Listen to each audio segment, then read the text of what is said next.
Hi everyone, and welcome to our webinar, What's Happening to Self-Pay in Healthcare. My name is Hannah and I'm the Marketing Manager here at Rare Group. And I'm joined today by Ben Pask, Founder and MD at Rare, and Georgina Bishop, Head of Self-Pay at the London Clinic, the UK's leading private charitable hospital.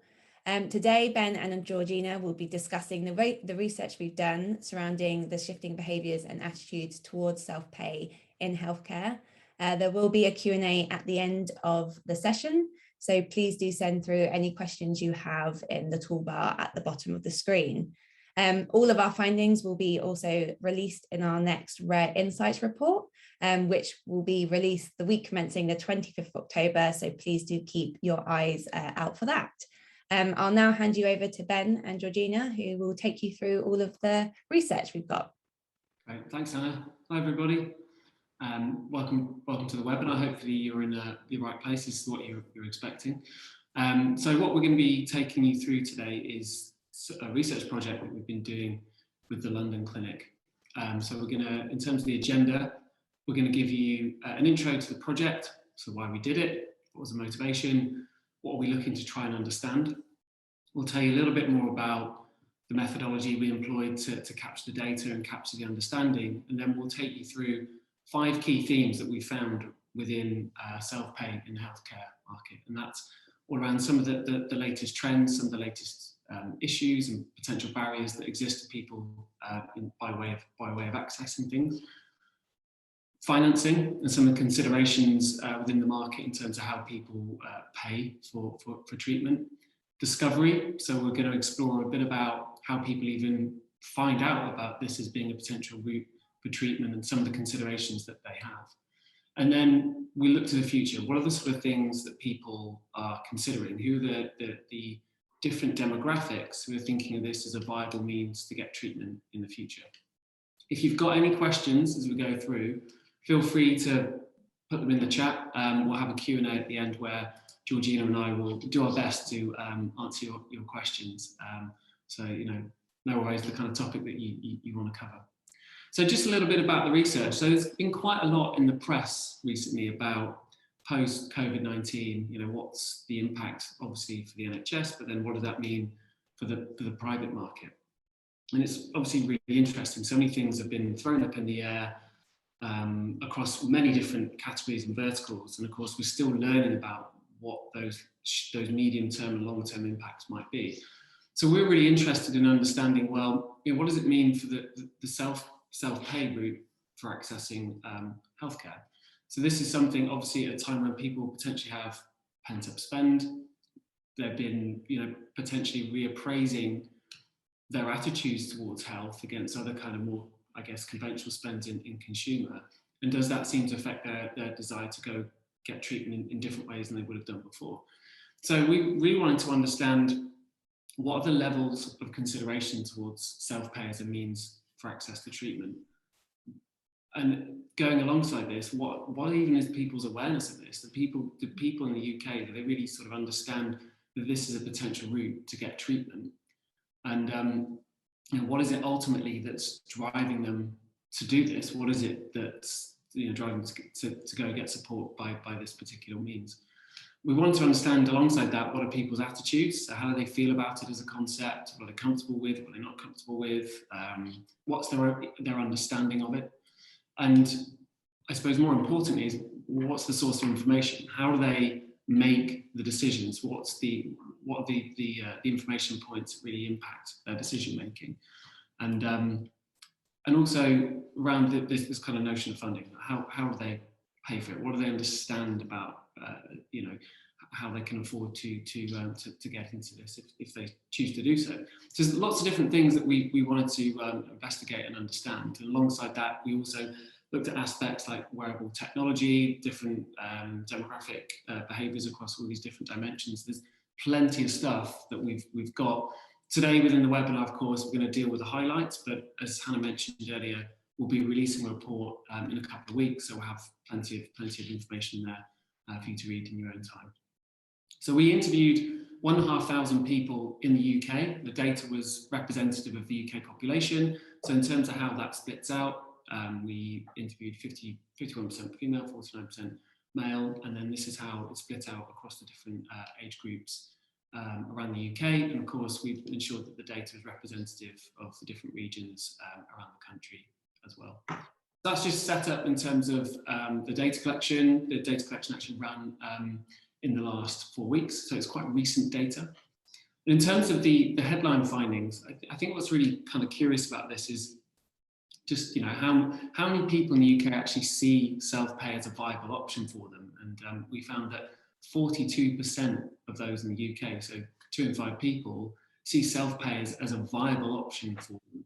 Of course, we've looked at it across different types of treatments. We've asked about it conceptually, and it does show that actually there's a significant proportion of the UK population would consider it as a means. We found that actually within the data set, around a third of people have actually had treatment in the past, and 1 in 4 people you can see here have already used it previously. So it's quite a high number of people that have engaged with it previously. And I suppose one of the biggest questions we've got is, well, how do people feel about, you know, accessing it in the future post-COVID-19? Has that changed people's perceptions? And what we found was that actually 30% of the UK are more likely to consider using self-pay since the start of COVID-19. So clearly there's a big slice of the population who are reappraising this as a potential route for getting treatment. And I suppose what was really interesting looking at the data was, well, who is it? Where do we see that growth? And it's really curious within the data set to see that actually it's a cohort, a sizable cohort of younger people who are actually reappraising this as a route to get treatment. So we found that 37% of those aged 18 to 24 would consider this as a route for treatment. So I thought I'd bring in Georgina into the conversation, and obviously in her experience as a leader of self-pay at the London Clinic. What's your initial response to the data, would you say, Georgina? Thanks, Ben. It's fascinating, actually. So having obviously seen the report and gone through your data with you, I think it pretty much is evidenced by the work that we're seeing here at the London Clinic. Things are changing and have changed over the last couple of years, certainly. So I think if you look at the first number there, 42% now seeing self-pay as a viable option for them, I think there are a number of factors in play here, and not least of which, when I was listening to Radio 4 on my way in this morning, talking about the latest economic growth and the rise of pent-up savings. So, you know, we haven't been able to go on holiday in the last 18 months. We haven't been able to buy new cars and do lots of things. I know some of us have been doing home improvements, but there is this vast sum of pent-up savings. And I think that is probably one of the drivers here, where people are seeing that they could actually pay for their own treatment. 1 in 4 already used it. That's really interesting too, in terms of, you know, we've probably all paid for maybe a bit of private dental work, or maybe to go and see a physio, rather than waiting for 6-8 weeks to go and see an NHS physio. So, you know, there's definitely a cohort of people who are used to now paying for maybe smaller things, but are now thinking that maybe they could take that to the next level and start to pay for healthcare treatments that they might normally have expected the NHS to provide. I think also, you know, 30% more likely to consider. I think we've all taken stock. I think everybody is aware of the pressure that the NHS is under, and you know, we're incredibly proud here at the London Clinic to be huge supporters of the NHS. We work very closely with our own local NHS trusts. We have great relationships with them, you know, and as a mum, I'm very, you know, passionate about the service that the NHS has given to me and my family.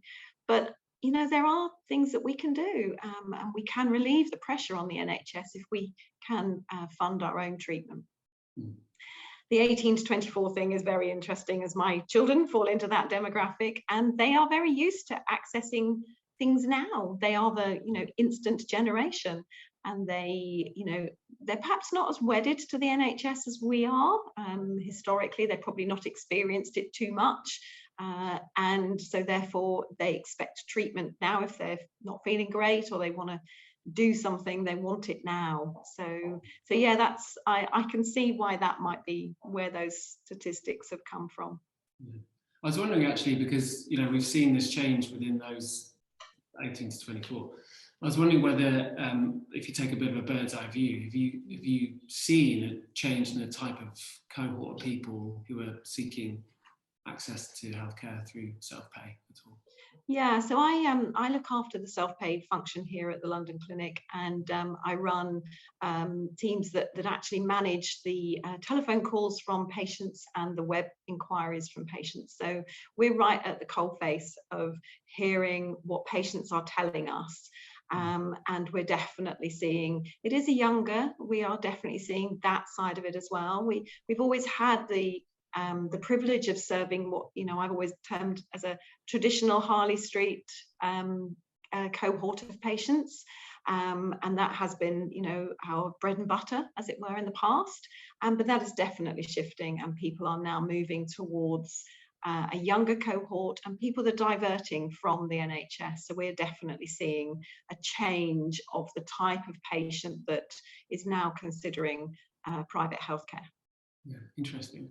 So we'll talk now about some of the treatments, and we'll take a view of people's levels of interest by treatments, and it'd be great to get your view on this as well. We asked people in the UK what type of treatments would they consider going the self-pay route in order to get support, and we found that usual things you would probably expect, so dental care, eye treatments, physio and cancer were the top 4. But I think what was really kind of curious looking at this was actually how, when you look across the full data set, it's a sizable size of the UK population would consider getting treatment across all those different treatment types. And I was wondering, Georgina, from where you sit, have you seen a change in the types of treatment people are looking to get post-COVID? Yeah, most definitely, Ben. I think, I mentioned at the beginning that we're perhaps used to paying for private dental care. So you get a basic level of dental care on the NHS if you're fortunate. But clearly, we perhaps more used to paying for dental care and physiotherapy, and maybe eye treatments, LASIK surgery, that sort of thing. We're definitely seeing a rise in interest in cancer. So just after lockdown ended and when we were able to then start offering private treatments again, it was all about cosmetic stuff. I think, we're all sitting here looking at ourselves on camera, and we've spent, 18 months. If you're in a meeting prior to COVID, you'd never look at yourself, and now you're looking at yourself all the time. So I think people have sat there and thought, oh, okay, I'll just get a little thing done. So lots of cosmetic stuff happening, and then the lockdown load, so lots of weight management inquiries, and people perhaps been sat at home and not getting quite as active as they were before. So we definitely had a rush, and continue to still see a little bit of that in terms of cosmetic inquiries and weight management inquiries. But I think now, as people are going back to their doctors with those things that were perhaps, grumbly tummies and symptoms that are not quite right, but it's, there's a lot going on in the NHS. I'll just wait, I'll be fine. And now they're trying to access NHS services, and actually discovering that the reality of what we're hearing in the news about waiting lists and things is actually true. And actually, when you try and get to see your GP, and then maybe you try and get some diagnostic tests done, waiting times are really, quite under pressure. So I think that's why we're seeing a shift away from the perhaps cosmetic and weight management stuff, and more to day-to-day diagnostics, gastric inquiries, gastrostomies, cataracts, hips, knees, things that have been grumbling, that are not life-threatening, but are just inconvenient.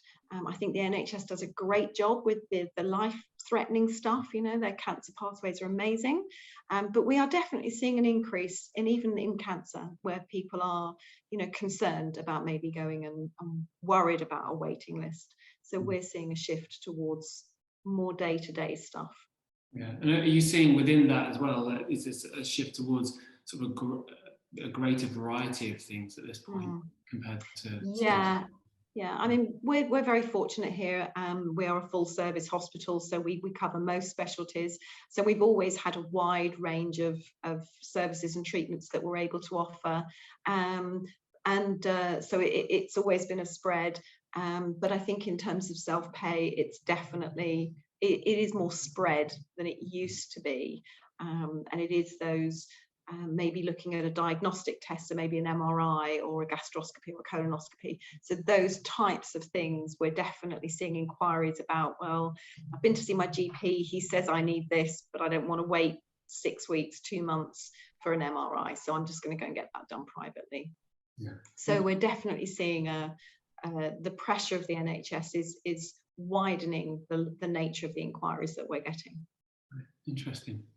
So one of the other areas that we mentioned at the top, we were curious to understand is what people's perceived barriers to consider self-pay as a mechanism, and we wanted to understand, for those who've had treatment or those who haven't had treatment, what do they perceive as being the reasons potentially why they wouldn't do it? And I think it's quite interesting looking through some of the kind of high level statistics on this. If you think about the UK at a general level, you've got 69% of people are aware of self-pay as an option. So, it's still a majority, but there's obviously you've got 31% of people who are not aware of it as an option to them. So it's not necessarily that it's universal for everybody. But certainly I think what we can see here is that awareness is something that potentially for some is obviously a bit of a barrier. Mm-hmm. Within those that are aware of it, they see it actually as it's the expense is usually the sort of perceived barrier to engage, and actually 49% say, well, they're worried about some of the hidden costs. And I think it's quite an interesting sort of area, thing, because obviously within the NHS you're sort of put into a system and you kind of follow it through, and in many ways I think for lots of patients when you speak to them, they don't necessarily sort of think of all those different sort of steps aren't necessarily, they wouldn't necessarily think about it in a private context because it's kind of taken for granted, I think, in some respects. Yeah, absolutely that. Yeah, and the other thing as well is around actually what the financing options are. So, some of the barriers to people, they may perceive it as being expensive, they may be worried about hidden costs, but actually they're not aware of how they might be able to finance it. So it's curious to see what you thought about this particular. Yeah, and I'm not surprised by those numbers. It's great that so many people are aware of it as an option. I think as marketers, there's still a piece for us to do in terms of making it more available and seen as accessible. And I think the point to your point, when we're in the NHS system, you get a slip and you say go get some blood tests, and then you get a slip that says go get an x-ray, and then you get a thing, okay, you're going to get an appointment with a consultant. You don't think about all those individual elements as chargeable because you just get a slip of paper and it happens, which is amazing. But of course in private healthcare it's different, and certainly the team here that I run, we spend a lot of time explaining to patients how it works, just to try and ease those concerns, and it is a worry for people. And I think as a sector there's definitely been a shift in the last couple of years of moving towards fixed pricing and all-inclusive pricing and more transparent pricing. And certainly when I started, it was really difficult to get pricing information. But I think ourselves included and some of our other suppliers in the private healthcare sector, we've got much better at giving information to patients either via websites or via great teams that are on the ground, able to respond and help patients understand how the pricing works. And then again, also there's been an increasing rise in finance and making that available. And people go shopping on a Saturday afternoon, and I was going to say pop into Topshop, but they can't do that anymore. But you can go into John Lewis or wherever and buy a dress and pay it on 3 installments. And there's definitely talk, actually, interestingly, having my finance background, of a decline in the use of credit cards and a shift towards this spreading the payments on, the likes of Klarna. So I think, and particularly we were talking about the younger generation earlier, they're very used to that. So they are very used to spreading the cost of things. And I think that we in the healthcare sector, the private healthcare sector, need to make that more accessible for people as well. At the same time, not encouraging people into debt for financing healthcare. So there's this fine balance, but I think we need to respond to the market and what it's telling us.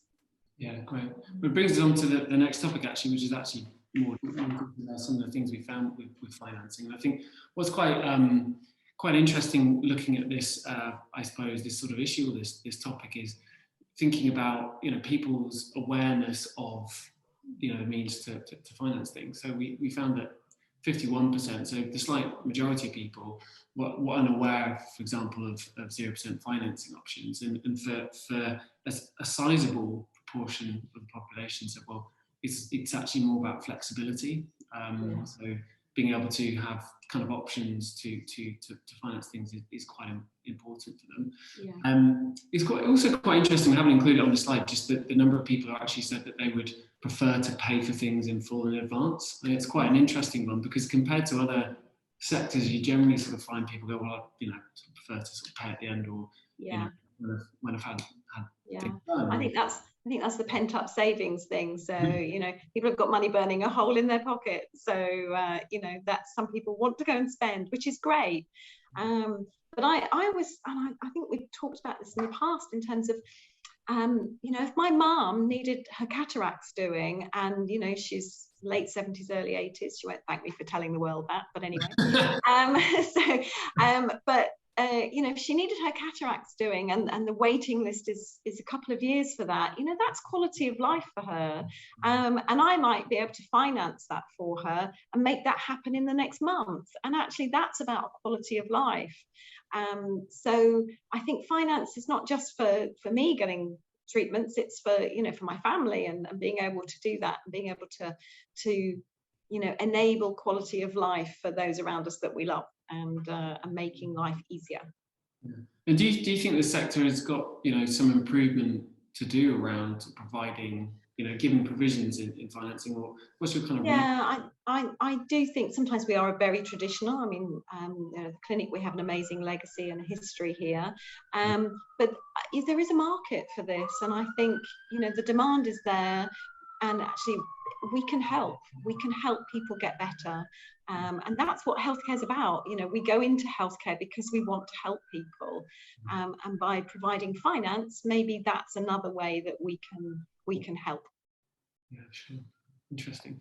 You mentioned earlier on about how people find out information about treatments, and that's actually something that we included within in the research as well.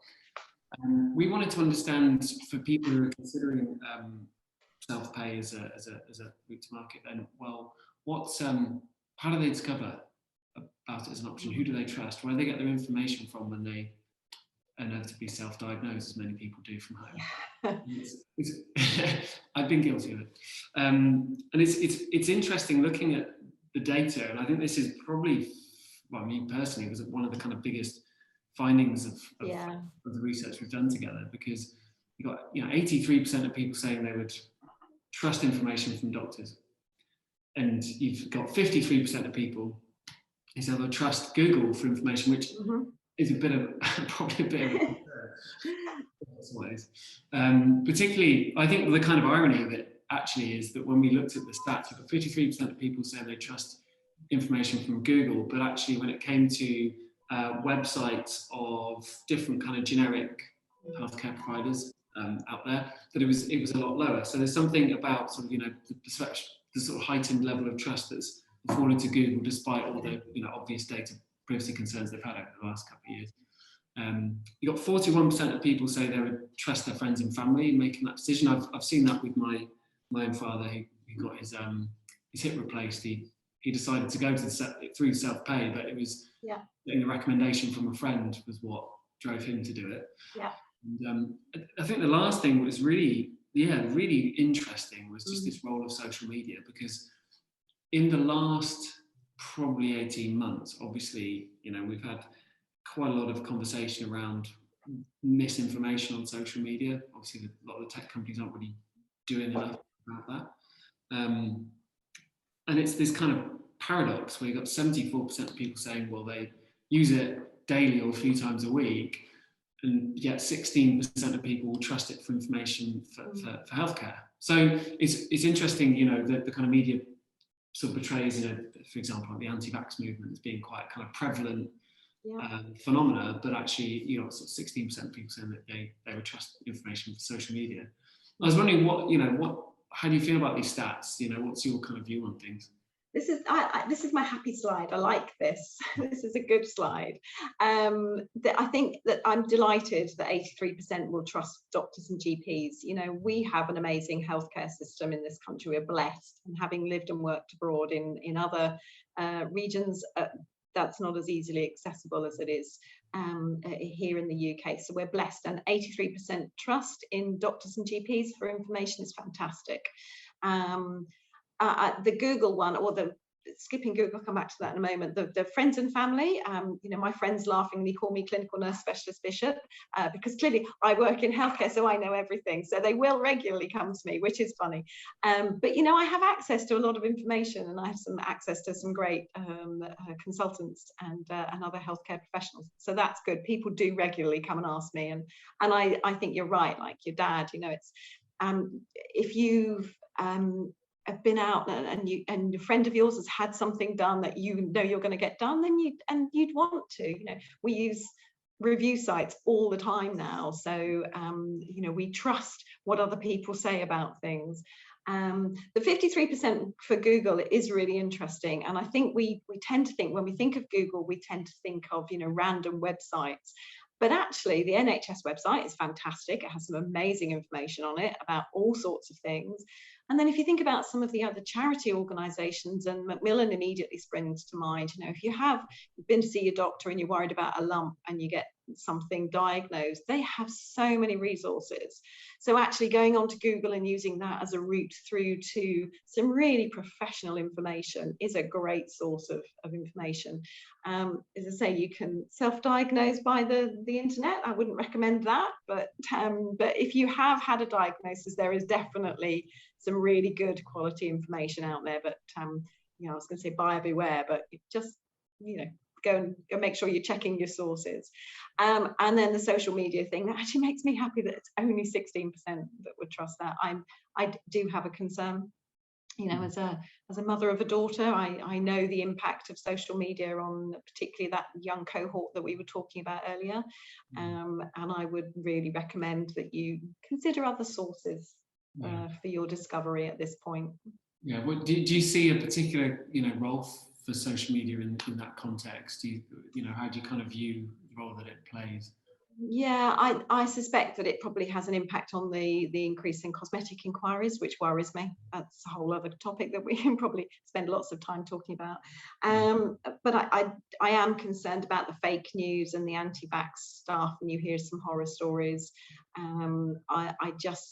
I think we can use social media to raise brand awareness and to raise awareness that there are, you know, self-pay as a generic, but I feel that we need to use other sources of information for an in-depth knowledge search. Yeah, sure. It is really interesting. We when we do these kind of, you know, projects for companies where they're trying to understand where people get information, it's always interesting how the sort of channel mix will change depending on where you are in a journey. And I was actually looking at some data the other day for something we're working on, where if you using a behavioural panel where you're just observing what people do online, the top ranked website that people go to with the NHS domain, so people will go to the NHS for information. I thought it was really encouraging. It was by far the dominant destination for people who are looking for information. So we see it attitudinally, we see it behaviourally, and you know, these services have been around for a long time, so it'd be interesting to see actually whether this pattern just continues in the future. So in terms of you know, thinking to the future and some of the trends that we found when we've asked people about what's their likelihood to engage in the future. Like we mentioned earlier, you know, we found that 1 in 4 people had previously used it. You've got 42% of people who would say it's a viable option. In terms of those who claim that they are likely to use it, so that sort of intention to actually engage, we found it's similar sort of number, 1 in 4. So there is a bit of a gap in terms of those who see it as being viable to those who actually consider doing something about it. It raises to around half of those with incomes over 100k in the household per year. So clearly, it's something that where there is that access to finance does obviously make a difference. Credit available finance, that being. But what was interesting in terms of asking those who would, not just in terms of those who are likely to do it next, but will consider it in the future, whether it seems to be quite a sizable, I suppose, opportunity or a sizable movement amongst different age cohorts is around those aged 25 to 34. So they're the groups most likely to consider in the future, 36%. So it's around 1 in 3 people of that age group who would consider doing it in the future. And the overwhelming driver for people to engage in self-pay ultimately is the immediacy of being seen. And I was wondering, again, Georgina, if you got a perspective on. Yeah, that's definitely borne out. Particularly that last stat there is the driver.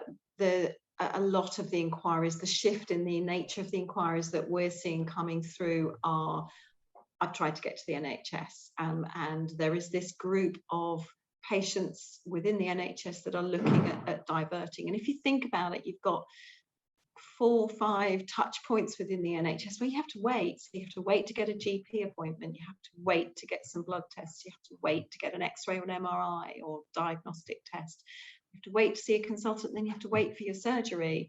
And that, if you're in pain and if you're in the 25 to 34-year-old group, and you like doing sport at the weekend and you like to go out and have an active life, if being in pain is stopping you doing that, then that has a really big impact on whether you would then go and find an alternative source of getting that treatment, and that's where self-pay has a role to play, and obviously with the household incomes piece, I think it's probably that cohort that's more likely to have the savings, or as you say, be able to access finance easier, more easily. And so I think all of those key elements there that you've seen, is we're already seeing that. So where we talk about that's future usage, I think we're already seeing that.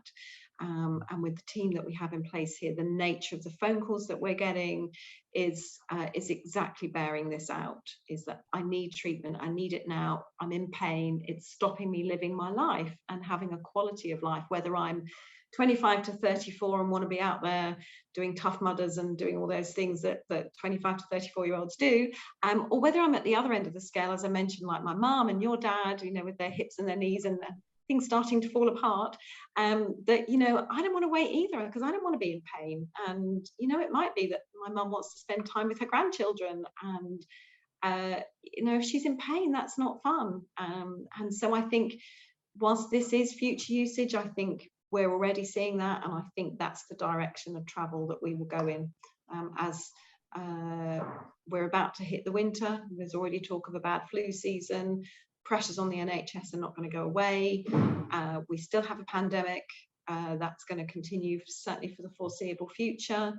And there is a huge backlog of demand for the NHS. So I think in terms of the self-pay market, all of these things link together, and that's definitely the direction of travel that we're going in. Yeah. One thing I haven't actually, we didn't actually include in the slide, but we found in the data was just the use of wearables as well. So we found that 24% of people are using wearable health technology, and I've got one. Have mine. Count my steps. I've done 3,461 today. It's not very good. Beaten me so far today. Oh, really? Yeah. You have to park the car far away, and yeah. I think it's really interesting. I think we all do, and I don't. I'm just outside the 25 to 34-year-old group, obviously, but I think wearable tech is definitely, most people I know these days, I'm on a few Facebook groups for health and wellness type stuff, and there's so many people coming and going, so which watch would you recommend? All the time. Which trainers would you recommend? We're looking for technological solutions for managing our own health, actually. I think and what it's doing is, I think we used to have a group that we used to call the Worried Well, who would, be looking at, I've got this slight niggle and they're straight on it. But I actually think that's moved on. And I think that we now have people who are taking responsibility for their health. They are looking at diet and reducing meat intake, and the rise of veganism was on the TV this morning. I think I heard something like McDonald's are about to start serving falafel, so that'll be interesting. So I think there's definitely a shift. People are taking responsibility for their own health. Even the rise of the lovely Joe Wicks and Yoga with Adrian online, we can do that at home now, so we can do all of those things. So we're starting to get used to taking responsibility for our own health, and wearable tech supports that. And we both track our steps, and we know what we're aiming for. So I think by taking responsibility for ourselves, we then perhaps take responsibility, and we might not even go to a GP. We might go straight to a physiotherapist or an occupational therapist or a chiropractor or osteopath. So we do that without actually going via the NHS route, whereas my mum, your dad, probably would have gone to the NHS or their local GP, who they probably would have known for the last 30 years, about any pain. We might divert that now. We take responsibility. And I think that will lead to an increase in self-pay use as well. Yeah, it's interesting. These things can also become a bit obsessive, I found. Yeah. I've actually only had a Fitbit for about a month, and it's always on. Oh, you're late to the party, Ben. No. Well, I figured if I do it, I'm going to end up becoming a bit obsessed, and that's actually what's happened. So. There's definitely a thinking around, if it's not recorded, did it actually happen? Yeah. I get quite tired, and then of course you have to do the start the Garmin, stop the Garmin at the end of it, beginning, and it's a whole other world. We'll go into that another time. Yeah, definitely. Yeah, we'll make that another topic, I think. Yeah. So in terms of final thoughts, I think there's there's some real kind of key themes out here, and I think looking at it from a data perspective, I think what's been quite interesting is there's the change in the types of people who are considering getting treatment. That it's for a sizable population in the UK, it is a viable option. 42% is, if you were something like actually looking at stats, it's quite surprising. And I think in terms of the discovery, I think it is encouraging that people are still trust the role of GPs and professionals over and above looking at social media for support. I don't know if there's any other final thoughts that you have as well, Georgina. I think the research has been really great, and has reinforced what I was already seeing in terms of trends towards the nature of the inquiries that we're getting through, and we're able to signpost those patients to the right consultant for them. So that's really encouraging. It sort of backs up my thoughts on where the market was going. I think as a sector, we need to be responding to that quickly. We need to help relieve that pressure where we can. There's a patient cohort out there that needs our help. And by doing that, I think we can help the NHS. And I think we've talked about this before in terms of viewing the use of private healthcare in a similar way that we do perhaps with private education. And by relieving, and if we can send our children to a private school or even a nursery, I send my kids to private daycare. You can relieve pressure on the state education system, and actually that's very accepted. And perhaps there's more of that we can do in terms of offering private healthcare to relieve pressure on the NHS. The NHS, as I've said before, is amazing, but it's under pressure, and there are options for those that can afford it or can finance it to come through to private healthcare as well. Great. Brilliant. So I think we're on, in terms of time, we've got a little bit of time for Q&A if there's any questions that have come through. Yes, thanks both of you. That was really, really interesting. We have had a few questions come through, one of which kind of touches upon sort of the treatment area that you were talking about earlier. And it says, do you expect that there are treatments that will become more popular over the next 5 years? Or do you expect the trends we see now to remain stable? That's a really interesting question in terms of the dynamics. As I've said right at the beginning of the sort of easing of lockdown, it was all very cosmetic, and we've always had a large cosmetic within self-pay because it's not covered by insurance generally. That has changed, and it is generally becoming more towards orthopedics, so hips, knees, shoulders, and not always for, you know, the sort of older generation. It is those weekend warriors who go out on their bikes and crash the bikes. So, you know, hips and knees are quite prevalent. I think what we're definitely seeing is a rise of robotic surgery. So, and we touched on wearable tech, but tech is making a massive difference in the healthcare market at the moment, and the increasing number of robots being used for all sorts of surgeries now, some orthopedic, spinal, prostate surgery, and it's all done through robots now, which is just phenomenal. And then you start to talk about things like deep brain stimulation, and having been a care home manager previously and cared for patients with Parkinson's, you see Parkinson's patients having deep brain stimulation. It's very emotional when you see the change in that. And I think that tech and the development of artificial intelligence for diagnostics and for tech and robots will change the treatments that are available in the private healthcare sector, as well as stem cell transplants. There's huge growth happening in stem cell transplants, huge changes of what that can be used for.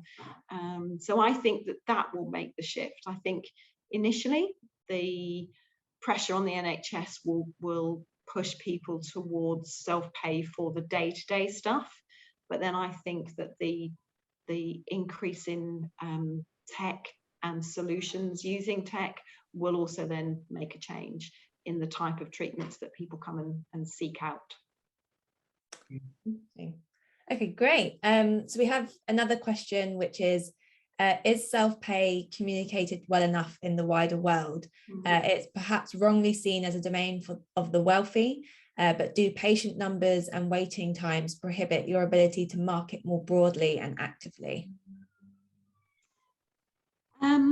I think there's more for us to do. I think we've got better at it. We need to become a more B2C sector. So we have tended to rely on referral sources in. So patient GPs will refer to consultants who will refer into the hospitals. I think there is a market now for us to be using a much more consumer-driven marketing approach, and I think that we're starting to see a shift towards that as well, to widen that net, as we've talked about people looking for sources of information, and I think social media, there is a place. 74% people using social media virtually daily. You only have to sit on a tube train to see how many people are on Facebook or other social media. My kids tell me Facebook's not cool anymore, but anyway, so they don't use Facebook. But there are places for us to advertise, to reach out to patients direct, which perhaps we haven't done traditionally, and I think we all need to get better at doing that. Definitely. I think just sort of leading on from that question, we've got one about, can we change the attitudes and perception of affordability via marketing strategies? So I guess that kind of leads on from where we were talking about sort of communication around it, and you were saying earlier about how people are quite unaware of the costs of things, because on the NHS you kind of just go through the system and you expect it. So I guess, is there a way of making people aware of what a cost of an MRI scan is, or having, I don't know what else you could have done. You break your bone, get done. Yeah. I think it's incumbent on us as a sector to make sure that we do explain it. So, you know, the team that I have here, we spend a lot of time talking to patients and explaining how it works. It's on us to make sure that there are no nasty bill shocks at the you know, post discharge, because that's really bad for the reputation of the sector. And so it's really incumbent on us to make sure that patients understand what they're signing up for, to be transparent. And the rise of fixed pricing and clear documentation that really sets it out, that we take time to explain so that patients do understand it, and hold their hand through that whole process. You know, really offering a quality hand-holding concierge type service is going to be vital in the future, as patients, you know, try and wend their way through something that's just new to them. And as you say, when you go to the NHS, you're sort of batted backwards and forwards. I think it's really important for us to hold their hands, physically and metaphorically, through that process. Perfect. We just had another question come in. So in what sorts of message should we be getting across to patients who might consider going private or aren't aware it's an option? Is it about debunking myths around expense and hidden costs, or about reducing time spent waiting, or something else entirely? Gosh, great question. Yeah, there's lots of elements to that. So I think we do need to debunk the message that it is just for the wealthy, that to the question earlier, that it is accessible. So actually, we're just humans, and we're very friendly, and come and talk to us. And you know, we're here to listen, and we're here to signpost you to the people that can help you quickly, and that we can reduce the time that you're in pain. So if somebody is suffering, if you're worried, you know, we've all had various things, lumps and bumps and things that we worry about, and that's stressful. And we've just coming out of 18 months of other stress. So to then be ill as well, and worried about going and bothering the NHS, or worrying about how long it's going to take, you know, that's really stressful. And our team are really here. They're really approachable, they're young, they're enthusiastic, they want to help people. They're here because they want to make it easier for people. And our amazing clinical teams, you know, they will literally, as I said earlier, just hold your hand whilst you go through this. And I think that's the message, the fact that we have time, we have more time to treat people, we have access to a plethora of experts, and that if you come into the private sector, that we make you better, and we really, really care about doing that efficiently for you. Great. Just got one more question for you. I'm not too sure whether it's something you can touch upon or not, but it's quite an interesting one. And it says, how long until you think all patient data will be in a single area that all NHS and private areas can access to give full patient service? I don't know if that's something that is possible or is in the talk. Who knows? Yeah, I'm not a tech expert. Maybe our IT director might be able to answer that question. There's a lot of information being shared between the two organisations. You know, people aren't necessarily aware that we've actually supported the NHS a huge amount over the pandemic, and we've been, you know, treating NHS patients in the private sector across the whole piece, and have been delighted to do so. So I don't know, it's a really interesting one, isn't it, in terms of your different records and how things work. Not sure I'm really placed to answer that question, but yeah, thank you for asking it. No, I think the one that, you know, it's kind of the holy grail for lots of companies. Yeah. Question of data and how you measure things. It's something that interesting in kind of in the consumer world. If you've had experience working with consumer brands, there's a lot of information, there's lots of ways to kind of source things and sort of identify and understand stuff. But I think with wearable tech is assumed to provide quite a bit of a solution to this problem. But it's an enormously kind of complicated thing set up, get going. There's got all the privacy issues. I think it's absolutely. There's probably a nirvana or a utopia that, you know, an analyst and a strategist wants, but there's obvious concerns around commercialization of data and patient concerns, which are totally valid. Well, I've heard all sorts of things, and I'm sure some of them are true and some of them not. You know, it's like, you know, you sign up for your Tesco supermarket online shopping, and somebody somewhere is monitoring how much alcohol you're buying. You know, so, you know, Club Card will tell you lots of things. Your Boots Advantage card will tell you something else. So, you know, all of those dots could be potentially being joined up for not great use. So I think there will always be a slight distrust of that. But in the health sector, it's a really interesting one in terms of bringing people's health information together. So. I think also, sort of think of it in terms of a sort of research and data perspective as well. There's the assumption is that you need to know absolutely everything, and actually you've got, you know, machine learning, you know, as a principle, the idea that you can pull together some disparate data sets and actually apply statistical models and train models to predict and learn are proxies for actually being able to measure the entire world and the entire universe, which may not ever be possible. Probably won't be possible.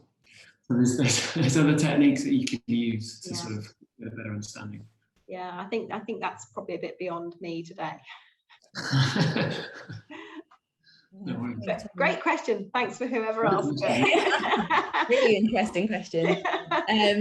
I think, yeah, that's a perfect place to kind of wrap everything up. And thank you everyone for joining. Thank you, Ben and Georgina, for your time. It's been really, really, really great to hear you guys discuss the research. Just a reminder that everything we discussed will be released in our next report, sort of available the week commencing the 25th of October, and you'll all receive a little email about that shortly.